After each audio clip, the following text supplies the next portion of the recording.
माधवपुर नामक एक गांव में थे दो आदमी, विनोद और सात्विक, जो पड़ोसी थे। विनोद था बहुत आलसी और कोई काम नहीं करता था, पर सात्विक के पास बहुत गाय थे, जिनका दूध बेचकर वह पैसे कमाया करता था। इसी दौरान दूध का धंधा काफी बढ़ रहा था, तो सात्विक ने सोचा कि अब वह पड़ोसी गांव में भी दूध बेचना शुरू करेगा। अपने जमाए हुए पैसों से उसने नई साइकिल खरीदी, जिससे वह बाकी के गांवों में जाकर दूध बेचने लगा। एक सुबह जब सात्विक काम के लिए अपनी साइकिल पर निकला, तब विनोद ने उसको देखा। अरे, मुझे बिना बताए सात्विक ने नई साइकिल खरीद ली। उसके लौटने के बाद पूछूंगा। विनोद उसके घर के बाहर सात्विक के लौटने का इंतजार करने लगा। कुछ समय बाद सात्विक दूध बेचकर वापस आया। जब हो सात्विक, तुमने नई साइकिल खरीद ली? हाँ विनोद, क्यों, क्या हुआ? अरे कुछ नहीं, बस यही जानना चाहता था कि नई साइकिल के लिए पैसे कहाँ से आए। भाई, आज तक जो भी दूध बेचा ना, उसमें से मैंने थोड़ा थोड़ा जमाया इस साइकिल के लिए, जिसकी मदद से अब मैं पास वाले गांव में भी जाकर दूध बेचने लगा हूँ। अच्छा, अरे तू तो काफी समझदार निकला सात्विक। विनोद हंसते हुए सात्विक के लिए खुश होने का नाटक किया और फिर अपने घर चला गया। घर जाकर विनोद सोच में पड़ गया कि इतने कम समय में सात्विक ने नई साइकिल खरीद कैसे ली। विनोद ने खुद तो कुछ नहीं लिया। उदास होकर विनोद गहरी सोच में ही डूबा रहा। मैं क्यों इतना उदास रहूं? अगर मैं भी सात्विक की तरह कुछ काम करूं तो पैसे जमा कर मैं भी अपनी मनपसंद चीजें खरीद सकता हूं, पर मैं करूं क्या? अरे हाँ, मुझे तो जलेबी बनाना बहुत अच्छी तरह से आता है। हाँ, मैं एक जलेबी की दुकान शुरू करूंगा। फिर अगले दिन विनोद ने अपनी एक छोटी सी दुकान खोल ली और गरम गरम जलेबी बेचने लगा। एक जलेबी 5 रुपये, आधा किलो 50 रुपये और 1 किलो 100 रुपये में। इस प्रकार विनोद ने बहुत स्वादिष्ट जलेबी कम भाव में बेचने लगा। उसके गर्मा गर्म जलेबियों की सुगंध गांव के कोने कोने तक पहुंच गई। गांव के सारे लोग विनोद की दुकान पर आने लगे मजेदार जलेबियों का स्वाद लेने के लिए। कुछ ही दिनों में विनोद की जलेबी बहुत मशहूर हो गई। एक दिन रमेश नामक एक आदमी उसकी दुकान पर जलेबी खा रहा था। वाह विनोद, तुम्हारे हाथों की बनाई हुई जलेबी बहुत ही मजेदार है। इतने कमाल की जलेबी मैंने आज तक खाई ही नहीं। भाई वाह। ऐसा कहकर रमेश जलेबी के मजे ले रहा था और बाकी के लोगों ने भी उसकी बहुत तारीफ की। पूरे गांव में विनोद की दुकान और भी मशहूर हो गई। अब धीरे धीरे विनोद थोड़ा घमंडी बनने लगा। मेरे जैसे जलेबी तो और कोई बना ही नहीं सकता। मुझे जलेबियों का दाम भी बढ़ाना पड़ेगा, इससे मैं और ज्यादा मुनाफा कमा सकता हूँ। दुकान पे आए हुए सब लोगों को विनोद ने बोला, जी, आज से एक जलेबी 10 रुपए, आधा किलो 100 रुपए और 1 किलो 200 रुपए में। एक आदमी उदय, जो जलेबी खरीदने आया था, उसने कहा, अरे भाई साहब, जलेबी इतनी महंगी कब से हो गई है? बाकी के दुकानों में तो किलो 100 रुपए में ही बेचते हैं। अगर मेरे जैसे स्वादिष्ट जलेबी कहीं और मिले ना, तो वही जाकर खा लीजिएगा, मुझे कोई फर्क नहीं पड़ेगा। विनोद जैसी स्वादिष्ट जलेबी कहीं और नहीं मिलेगी, ऐसा सोचकर लोगों ने अब महंगी जलेबी खरीदना शुरू कर दी। इस गांव में मेरे जैसे जलेबियों को टक्कर देने वाला और कोई है ही नहीं। गांव वालों को तो अब मेरे स्वाद की लत लग चुकी है। ऐसा सोचकर उसने जलेबी को तोलने वाले तराजू के नीचे सबकी नजर से चोरी एक छोटा सा भार लगा दिया, जिससे वे लोगों को ज्यादा पैसों में कम जलेबियां बेच सके। इसी तरह विनोद का कारोबार उसके अनुसार चलता रहा। एक दिन गांव के जमींदार को विनोद की जलेबियों के बारे में पता चला, तो उन्होंने अपने नौकरों को उसके पास 1 किलो जलेबी लाने के लिए भेजा। नौकर गए और विनोद के यहाँ से 1 किलो जलेबी ले आए।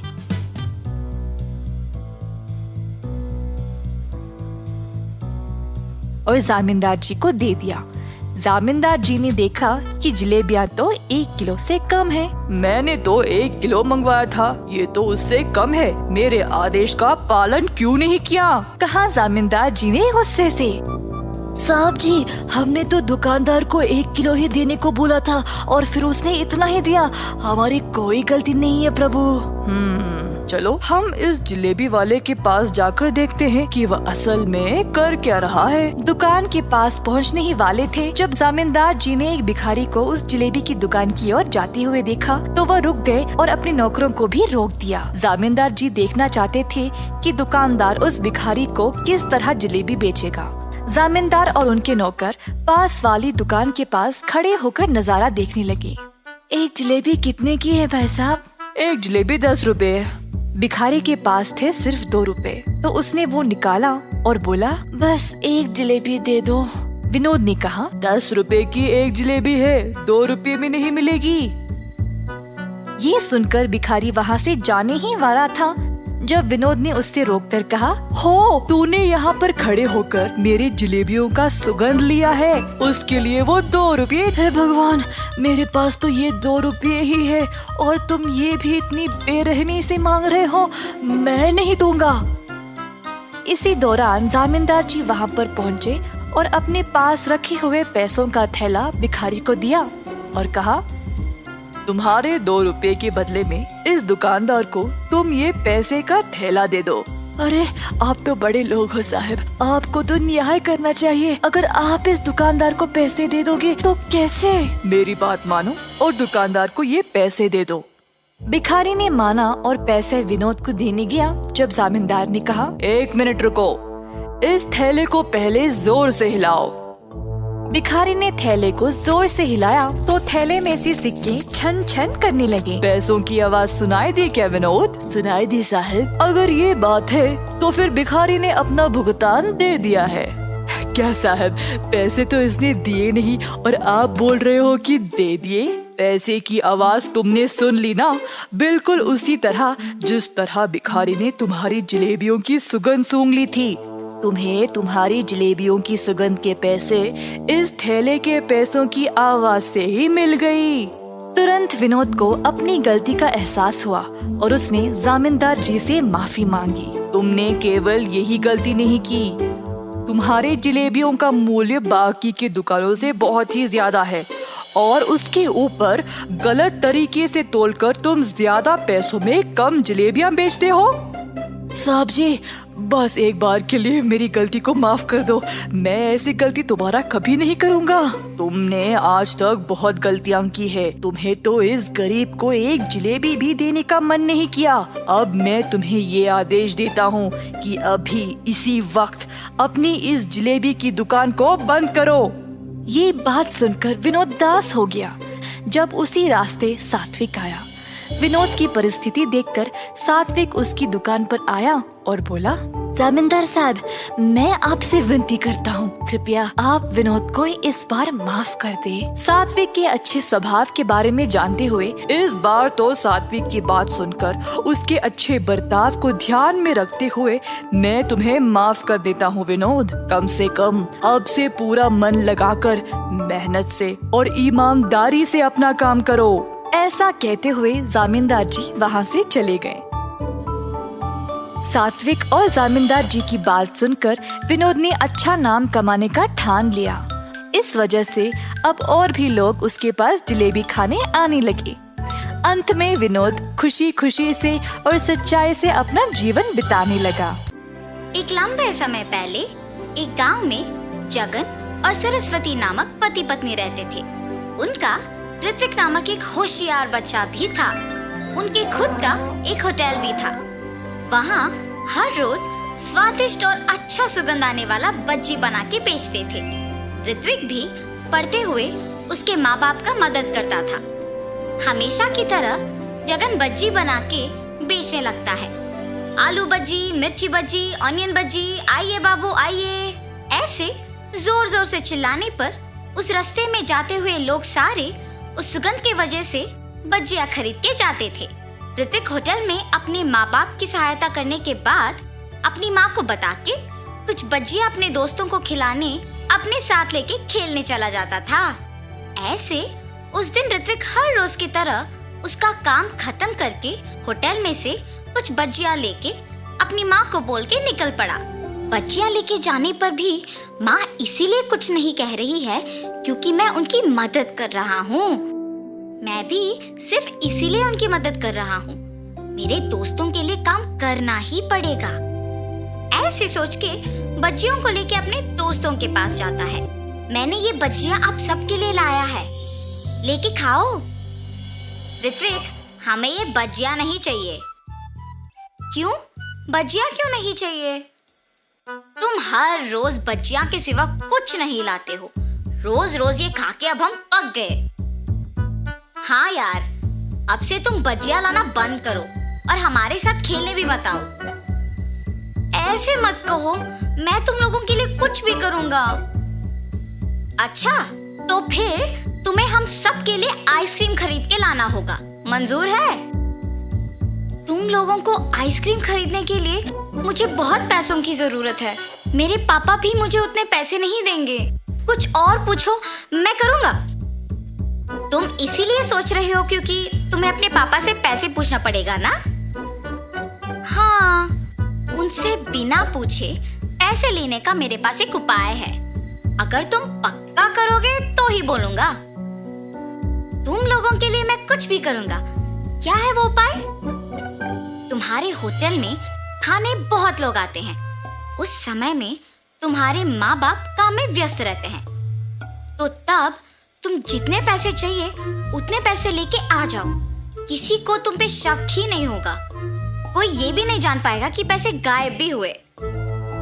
हाँ, ये भी सच है। कल मैं पक्का तुम लोगों को आइसक्रीम खिलाऊंगा। ऐसे अपने दोस्तों को कह के खुशी खुशी घर चला जाता है। अगले दिन जब उसके माँ बाप काम में लगे हुए थे, ऋत्विक किसी को दिखे बिना चुपके से पैसे लेके अपने दोस्तों के पास चले जाता है। मैंने कहा था ना कि तुम सबको मैं आज आइसक्रीम खिलाऊंगा, चलो जाके खाएंगे। ऐसे वो उसके दोस्तों को लेके आइसक्रीम बेचने वाले के पास जाता है और सबको आइसक्रीम खिलाता है। कल क्या चाहिए बोलो, मैं खरीदूंगा। कल तुम जो कहो वही चाहिए हमें। ठीक है, कल मैं तुम लोगों को मेरा मनपसंद खाना खिलाऊंगा। ऐसे कहकर वो घर चला जाता है। रात में सोए बिना अपने दोस्तों के बारे में सोचते रहता है। कल मुझे अपने दोस्तों को कुछ अनपेक्षित खिलाना होगा, मतलब मुझे कल और पैसे लेके जाना होगा। ऐसे ऋत्विक अपने दोस्तों के कहा मान के हर रोज अपने माँ बाप को बताए बिना उनकी मनपसंद चीजें खरीद के देता था। आखिर में ये उसका एक बुरी आदत बन चुका था। हर रोज की तरह जब एक दिन ऋत्विक उसके माँ बाप के काम करते वक्त पैसे लेने गया था, तो उसकी माँ उसे देखती है। ऋत्विक, यहाँ आओ। हाँ माँ, क्या हुआ? तुम वहाँ क्या कर रहे थे? मैं कुछ नहीं माँ। सच कहो, मैंने तुम्हें पैसे लेते हुए देखा। ऐसे बिना पूछे पैसे लेना गलत है। क्या तुम्हें नहीं पता? तुम अब पैसे भी चोरी करना सीख गए। माँ, मुझे माफ करो। मैंने अपने दोस्तों के लिए ये सब किया है। आइंदा ऐसे कभी नहीं करूँगा। पहली बार है इसलिए कुछ नहीं कह रही हूँ। आइंदा ऐसे करोगे तो चुप नहीं रहूंगी। जी माँ। लेकिन उसकी माँ ये सोच में पड़ के दुखी होती है कि उसके बेटे को ये बुरी आदत आया कैसे। उसकी माँ को जब ऋत्विक ने ऐसे देखा तो वो तुरंत बदल गया। अपने दोस्तों के पास जाना बंद कर दिया। हर रोज अच्छे से पढ़ के अपने माँ बाप की मदद करते हुए रहता था। ऐसे कुछ दिनों बाद अचानक पैसों की पेटी में पैसे नहीं दिख रहे थे। उससे उसकी माँ को ऋत्विक पे ही शक आता है और जो कुछ भी उससे पहले हुआ उसके पति को बताती है। तब जगन और सरस्वती दोनों ऋत्विक के पास जाके पूछते हैं, ऋत्विक, पैसों की पेटी में पैसे नहीं हैं, तुमने ही लिया है ना?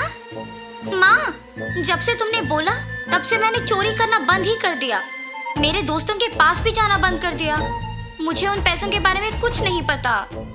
बेटा, अगर तुमने उस पेटी से पैसे लिए हैं तो कह दो हमें, हम कुछ नहीं कहेंगे।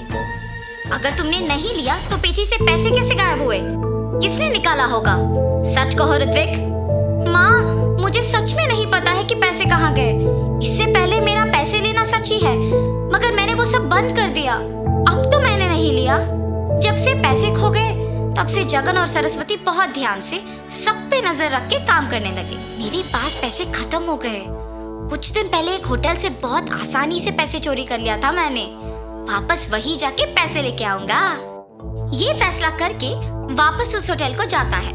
बच्चियां खा के पैसे देने का नाटक कर रहा था और कोई ना देखने के समय में पैसे चोरी करने वाला था जब जगन उसे रंगे हाथ पकड़ लेता है। इतने उम्र के आदमी होके भी मेहनत किए बिना पैसे चोरी करते हुए शर्म नहीं आती? इससे पहले भी तुमने यहाँ चोरी किया था ना? वो चोर पिटने के डर से सच बोल देता है। मुझे माफ कर दीजिए, ऐसे कभी नहीं होगा, मेहनत से ही काम करूंगा।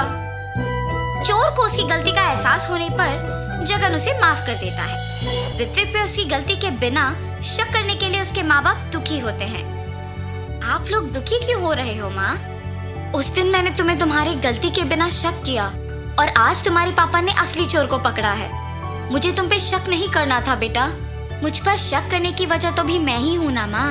अगर मैं वो नहीं करता तो आपको मुझ पे शक नहीं होता। आपने मुझे मेरी गलती समझाया, इसलिए मैंने वो करना छोड़ दिया, वरना मैं शायद बड़े होके भी यही करता। आइंदा ऐसे कभी नहीं होगा माँ। तब से जगन होटल में सावधान रह के काम करने लगा। अलग प्रकार के बच्चियां बनाना शुरू करके उन्हें बेच के खुशी से जीने लगा। उनका व्यापार भी अच्छा चलने पर सभी खुश थे। तो इस कहानी का नैतिक क्या है? गलती चाहे एक ही बार किया हो, लोगों से भूला नहीं जाता। इसीलिए गलती पहली ही बार नहीं करना चाहिए, सोच समझ के कदम उठाना चाहिए। विष्णुपुरम नामक एक सुंदर गांव में शरत और श्रीधर नामक दो दोस्त अगल बगल घरों में रहते थे। शरत एक अच्छा आदमी था और दूसरों की सहायता करता था। श्रीधर बहुत लालची था। वो दोनों रिक्शा चलाते हुए खुशी से जी रहे थे। एक दिन सुबह वो दोनों रिक्शा स्टैंड में रिक्शा को रख के ग्राहक के लिए इंतजार कर रहे थे। तब एक आदमी शरत के पास जाता है। सुनिए, बस स्टैंड को आओगे? ये क्या? वो आदमी रिक्शा के लिए मेरे पास नहीं आया, बल्कि मेरे दोस्त के पास गया। कुछ भी करके मुझे ही उस आदमी को बस स्टैंड तक लेके जाना होगा। अरे आइए ना, बस स्टैंड तक मैं आपको लेके जाऊंगा भाई साहब, मेरी रिक्शा चढ़िए। श्रीधर के ऐसे कहने पर वो आदमी उसका ही रिक्शा चढ़ता है। उसके बाद श्रीधर उस आदमी को लेकर बस स्टैंड की ओर बढ़ने लगता है। अरे मेरा ही तो दोस्त है, मेरे बजाय उसके रिक्शा में वो आदमी चला गया, इसमें क्या बात है? ऐसे उसका दोस्त सोचते रहता है। और ठीक तभी 3 आदमी उसके रिक्शा के पास आते हैं। सुनिए, बस स्टैंड को आएंगे आप? जी साहब, आइए रिक्शा में बैठिए। तब शरत भी उन 3 आदमियों को लेकर रिक्शा चलाते हुए बस स्टैंड तक पहुंचता है। रिक्शा चलाते हुए शरत सोचता है, मेरे दोस्त के उस आदमी को ले जाने के कारण ही मुझे अब 3 ग्राहक मिले। ऐसे सोचते हुए वो उन तीनों को बस स्टैंड में छोड़ देता है। जब वो 3 आदमी बस स्टैंड में उतरकर शरत को पैसे दे रहे थे तो शरत का दोस्त श्रीधर उसे देखता है। अच्छा, जल्दबाजी में मैंने गलत फैसला लिया। पहले जो एक आदमी आया था उसको मैंने ले लिया। अगर रुका होता तो ये 3 आदमी मेरे रिक्शा में आते और मुझे ज्यादा पैसे मिलते। ऐसी सोचकर श्रीधर उसके दोस्त के पास जाता है और फिर वहां से दोनों चले जाते हैं। ऐसे बहुत साल बीत जाते हैं। एक दिन वो दोनों रिक्शा स्टैंड में ग्राहक के लिए इंतजार कर रहे थे। तब, अरे शरत, एक समय में हम अगर रिक्शा स्टैंड में इंतजार करते थे तो बहुत सारे ग्राहक आते थे, पर आज के समय में कोई नहीं आ रहा है क्योंकि सबके पास अभी ऑटो है, कार है और उन्हीं में जाना पसंद करते हैं। इसीलिए हम चाहे जितना इंतजार करें, लोग तो नहीं आएंगे। अरे हाँ श्रीधर, लेकिन अब हमें अगर ऑटो खरीदना भी है, उतने सारे पैसे तो हमारे पास नहीं है ना। वैसे भी रिक्शा में बैठने के लिए कोई नहीं आ रहा है। इससे बेहतर तो यही है कि हम ये काम छोड़कर शहर चले जाते हैं और वही कोई काम करते हुए खुशी से जी सकते हैं। श्रीधर, चाहे जो भी हो जाए, मैं अपना गांव छोड़कर कहीं नहीं आऊंगा। मुश्किलें तो हर जगह होंगी ना, इसका मतलब ये थोड़ी है कि हम गांव छोड़कर कहीं और चले जाए। और इस बात की क्या यकीन है कि कल हम शहर में जाएंगे तो वहां मुश्किलें नहीं आएंगे। तो मुझे यही रहना है और इन मुश्किलों का सामना यही करना है। अरे शरद, यहाँ पर हमें कोई और काम नहीं मिलेगा। ठीक है, तुम यही रहो, मैं जा रहा हूँ। ऐसे कहकर वो उसकी बीवी बच्चों के साथ सच में शहर चले जाता है। वहां जाकर वो कार चलाते रहता है। मेरे साथ अगर मेरा दोस्त भी होता तो हम दोनों मिलकर कोई ना कोई काम ढूंढ लेते। अब मुझे अकेले ही कुछ करना पड़ेगा। ऐसे वो बहुत दिन दुखी रहता है। एक दिन शरद रिक्शा स्टैंड के पास रिक्शा में बैठे रहता है। तब एक आदमी का आवाज सुनाई देता है, प्याज प्याज, ताजे प्याज। ऐसे जोर से एक आदमी चिल्ला रहा था। उसे देख शरद को एक विचार आता है, अरे हाँ, मेरे पास ऑटो खरीदने के लिए तो पैसे नहीं है, लेकिन खुद से मैं एक प्याज का वाहन तो बना सकता हूँ और गांव में उसी वाहन को चलाते रह सकता हूँ। और इतना ही नहीं, उस वाहन को बनाने के लिए पैसे ज्यादा खर्च भी नहीं होंगे और मुझे बस ये ध्यान में रखना होगा कि उस वाहन में ज्यादा लोग बैठ पाए। और तब नए दिखने वाले वाहन को देख गांव वाले सारे मेरे वाहन में आएंगे और मैं ऐसे पैसे भी कमा सकूंगा। उस आदमी का प्याज प्याज करके चिल्लाने के कारण ही मुझे ये विचार आया है। ये सोचकर शरद तुरंत उस काम में लग जाता है। उसके पास मौजूद सारी चीजों से प्याज के आकार में दिखने वाले एक बड़े वाहन को बनाता है, जिसमें बहुत सारे लोग बैठ सकते हैं, और उसे चलाते हुए गांव में जाता है। Bus stand, railway station, Ramalaya नगर, आइए बाबू आइए, जल्दी आइए, ऑटो से भी कम दाम में मैं लेके जाऊंगा, आइए बाबू आइए। ऐसे उसके जोर से चिल्लाने पर कम दाम में और इतने बड़े आकार में एक प्याज के वाहन को देख सभी चौंक जाते हैं और तुरंत उसके गाड़ी में बैठ जाते हैं। ऐसे ही कम दिन में शरद का प्याज की तरह दिखने वाले वाहन में बहुत सारे लोग बैठते हैं और वो बहुत प्रसिद्ध हो जाता है। इतना कि कुछ ही दिनों में वो और थोड़े प्याज के वाहन बनाकर उनमें दूसरों को चलाने के लिए नौकरी भी देता है। ऐसे वो वाहन चलाते हुए बहुत खुश रहता है। तब एक दिन श्रीधर उसके पत्नी के साथ शहर से गांव आता है। गांव आते ही उसके दोस्त शरद के बारे में सबके मुंह से प्रशंसा सुनकर वो चौंक जाता है। यहाँ मैं हूँ जो शहर जाकर कार चलाते हुए आए हुए पैसे कम पड़ जाने के कारण कर्ज लेकर दुख में जी रहा हूँ, और मेरा दोस्त यहाँ इसी गांव में इतना प्रसिद्ध गाड़ी चलाते हुए इतनी प्रशंसा पाते हुए खुश है। अगर मैं भी इसके साथ यही रहता तो शायद मैं भी वो प्रसिद्ध गाड़ी चलाता और खुश रहता। अरे हाँ, मेरे दोस्त को वैसे भी मुझ पे बहुत भरोसा है, तो मैं एक काम करूंगा, उसे मैं अपने साथ शहर ले जाऊंगा, फिर उसके सारे वाहन को मैं ले लूंगा और उसे वहां छोड़कर मैं दूर भाग जाऊंगा। तब उन सारे वाहन को बेचकर आए हुए पैसों से मैं अपना कर्ज चुका पाऊंगा और खुश रह पाऊंगा। लेकिन मेरा दोस्त तो मेरे कहने के बावजूद अपना गांव छोड़कर नहीं आएगा। हाँ, मैं अपनी बीवी को उसकी बीवी से बात करने के लिए कहूंगा, तब तो उसे आना ही पड़ेगा। ये सोचकर श्रीधर उसके बीवी के पास जाता है। नर्मदा, तुम मेरे दोस्त की पत्नी के पास जाकर उससे बात करो और उसे मनाओ कि हमें शहर जाना होगा, और ऐसे वो जो कुछ भी सोचता है उसकी बीवी को बताता है। ठीक है जी, मैं वही करूंगी। ये कह के नर्मदा शरद की बीवी के पास जाती है। अरे भाभी, आप भी मेरे साथ शहर आ जाइएगा। वहाँ अगर आप ये प्याज की वाहन चलाएंगे ना तो बहुत सारा पैसा मिलेगा। हाँ, और उतना ही नहीं, यहाँ से वहाँ रहने में भी दुगना अच्छा होगा। हाँ, मेरे पति भी वहाँ कार चलाते हुए बहुत सारे पैसे कमा रहे हैं। आपके पास तो पहले से ही बहुत वाहन है, वहाँ आएंगे तो और भी पैसे कमा पाएंगे। जी भाभी, ये तो अच्छा विचार है, जरूर हम सब आपके साथ शहर आएंगे। ये कह के वो उसके पति शरद के पास जाकर, सुनिए, हम भी आपके दोस्त के साथ शहर जाएंगे ना जी। वहाँ यहाँ से दुगना अच्छा होगा और दुगने पैसे भी मिलेंगे, पता है आपको। अच्छा, तो तुम ही चले जाओ। मैंने पहले भी कहा है, मुझे ये गांव छोड़कर कहीं नहीं जाना है, यही मेरा घर है। उसके पति के ऐसे कहने पर इसी बात को कहने वो नर्मदा के पास जाती है। वहां पहुंचते ही पति पत्नी को कुछ बात करते हुए सुनकर वो दरवाजे के पास ही रुक जाती है। नर्मदा, क्या तुमने मेरे दोस्त की बीवी से बात किया है? कुछ भी करके उन्हें हमारे साथ शहर ले जाना ही होगा। अरे हाँ जी, उसने तो मेरी बातों पे यकीन कर लिया है। वो दोनों पक्का आएंगे शहर। तब हम उनके पास मौजूद सारे वाहन को बेचकर हमारे कर्ज चुकाएंगे और हम खुश रह पाएंगे। दरवाजे के पास खड़े हुए शरद की बीवी ये सब सुन लेती है और भागते हुए उसके पति के पास जाती है। सुनिए, हम शहर नहीं जाएंगे, ये सब आपके दोस्त का चाल है।